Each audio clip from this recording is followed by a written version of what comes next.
Barcelona ডুবলো নিজেই, সাথে ডুবালো Real মাদ্রিদকেও। হ্যাঁ দর্শক, গতকাল রাতে অ্যাটলেটিকো মাদ্রিদের সাথে 2-1 গোলে হারার পর সকল পয়েন্ট টেবিল উলট পালট হয়ে গেছে, যেখানে বার্সা তো ডুবেছে, সাথে রিয়াল মাদ্রিদকেও ডুবিয়েছে বার্সেলোনা। গতকাল রাতে লা লিগার বিগ ম্যাচ পয়েন্ট টেবিলে কাড়াকাড়ি নিয়ে বার্সেলোনা মুখোমুখি হয় অ্যাটলেটিকো মাদ্রিদের বিপক্ষে, যেখানে ম্যাচের 30তম মিনিটে বার্সেলোনার মিডফিল্ডার পেদ্রির পায়ে থেকে প্রথম গোলটি পেয়ে যায় বার্সেলোনা এবং প্রথম আর্ধ পর্যন্ত দুর্দান্ত খেলে যাচ্ছিল বার্সেলোনা। তবে দ্বিতীয় আর্ধে বার্সেলোনার অঘটনের পথটি বেছে নেয়। হ্যাঁ দর্শক, ম্যাচের 60তম মিনিটে রদ্রিগো দি পলের পায়ে থেকে অ্যাটলেটিকো মাদ্রিদ পেয়ে যায় গোল এবং যেই গোলে বার্সা এবং অ্যাটলেটিকো মাদ্রিদের ম্যাচটি সমতায় চলে যায়। এরপর নাটকের কাণ্ড ঘটে শেষ এক্সট্রা টাইমে। হ্যাঁ দর্শক, ম্যাচের একদম শেষ মুহূর্তে এক্সট্রা টাইমে অ্যাটলেটিকো মাদ্রিদ আরো একটি গোল দিয়ে বসে বার্সেলোনাকে, যেখানে বার্সেলোনা গোল হজম করে 2টি এবং ম্যাচটি হেরে বসে এই জায়গাতেই। বার্সার সকল প্লেয়ার হতাশাভাবে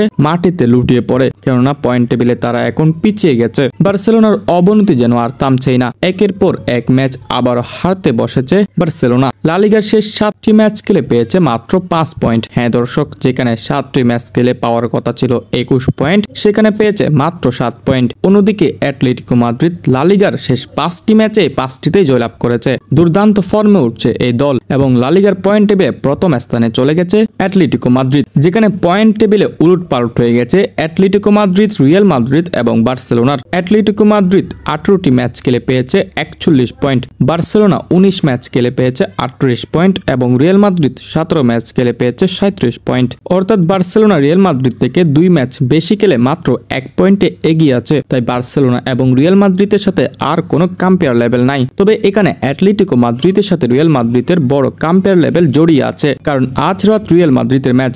আজ রাত যদি রিয়াল মাদ্রিদ ম্যাচটি জয়লাভ করতে পারে, তাহলে রিয়াল মাদ্রিদ পেয়ে যাবে 40 পয়েন্ট, অর্থাৎ 40 পয়েন্ট পেয়ে বার্সাকে টপকিয়ে দ্বিতীয় স্থানে চলে যাবে রিয়াল মাদ্রিদ। তবে প্রথম স্থানে আসতে পারবে না মাদ্রিদ, কারণ অ্যাটলেটিকো মাদ্রিদ এখন 41 পয়েন্ট নিয়ে প্রথম স্থানে চলে এসেছে। গতকাল যদি অ্যাটলেটিকো মাদ্রিদ বার্সার সাথে হেরে যেত, তাহলে রিয়াল মাদ্রিদের বিগ চান্স ছিল একদম প্রথম স্থানে চলে আসার। হ্যাঁ দর্শক, বার্সা যেহেতু এখন অতিরিক্ত ম্যাচ বেশি খেলে ফেলেছে, তাই গতকাল ম্যাচ জিততে পারলেও প্রথম স্থানে চলে যেত। তবে রাতে যদি আবারও রিয়াল মাদ্রিদ জয়লাভ করত, তাহলে পয়েন্ট টেবিলে একদম প্রথম স্থানে চলে যাওয়ার সুযোগ ছিল রিয়াল মাদ্রিদের। তবে সেই সুযোগটা এখন হারিয়েছে, যেখানে বার্সা তো ডুবেছেই, সাথে রিয়াল মাদ্রিদকে ডুবিয়েছে। তবে আশা করি রিয়াল মাদ্রিদের এটাতে কোনো সমস্যা হবে না, পরবর্তীতে আরো একটি কামব্যাকের মাধ্যমে প্রথম স্থানে চলে আসতে পারবে বলে আমাদের মনে হচ্ছে। তো দর্শক, আপনার কি মনে হয় সর্বশেষ কামব্যাক দিয়ে রিয়াল মাদ্রিদ প্রথম স্থানে আসতে পারবে? আপনার মন্তব্য জানিয়ে দিতে পারেন আমাদের কমেন্ট বক্সে।